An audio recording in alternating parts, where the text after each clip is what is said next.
Gavin Newsom and Karen Bass have already proven their incompetence and poor leadership during the Los Angeles wildfires.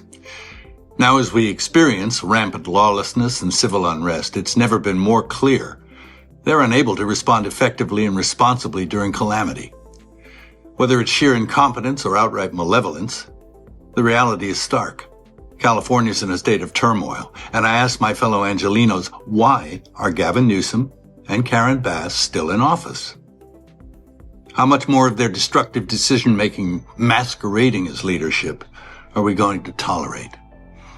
It's time to take back our community and our state and put the power and the privilege in the hands of competent leaders whose goals are to protect us and the way of life this nation was founded upon and promises to offer. That's all.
What about Gavin Newsom in all of this? Because Gavin Newsom gave this big speech last week. You know, the New York Times said, "Oh, we finally have a leader for the Democrats. This is him setting up for the presidency in 2028." But, you know, Alex, how is that going to work? Because you said most Americans, you know, again, the Democrats picked the wrong side of this issue.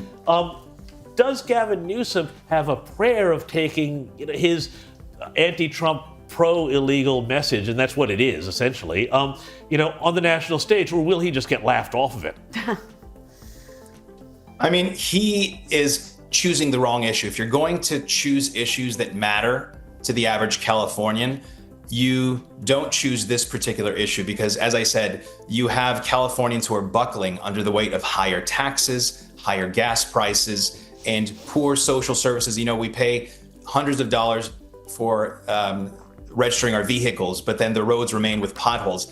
And then you see that illegal immigrants are getting free services at the expense of legal immigrants and American citizens. So we are just kind of sitting back and letting them hang themselves with this rope, because if you are the reasonable, rational individual who has everyday problems like high cost of living, like high taxes, when you see your elected officials investing this much effort in people who are here illegally, people who commit crimes and should be deported, when you see that they're investing their efforts and energies in those people and not on us, that is simply a losing battle. And we're just going to sit back and watch them dig their hole deeper.